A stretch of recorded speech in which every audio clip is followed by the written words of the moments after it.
ДПМН-ето и дел од медиумите ги бегалски кампови во Република Македонија градат последниве 2 години во моментот кога криминалното раководство на таа партија почна да го губи тлото под ногата, под нозете, со цел да себе си се спаси од затворските казни и да направи хаос и страв помеѓу народот.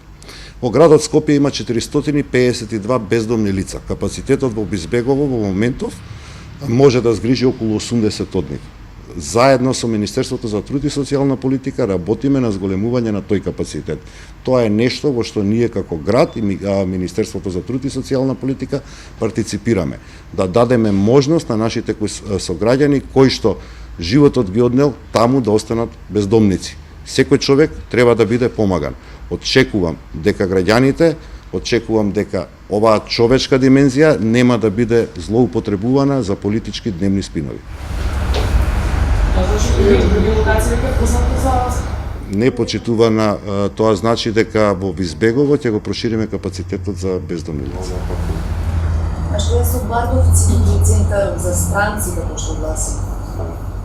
Значи, јас колку што ми е мене познато, верувам во Министерството за труд и социјална политика ќе се обратите.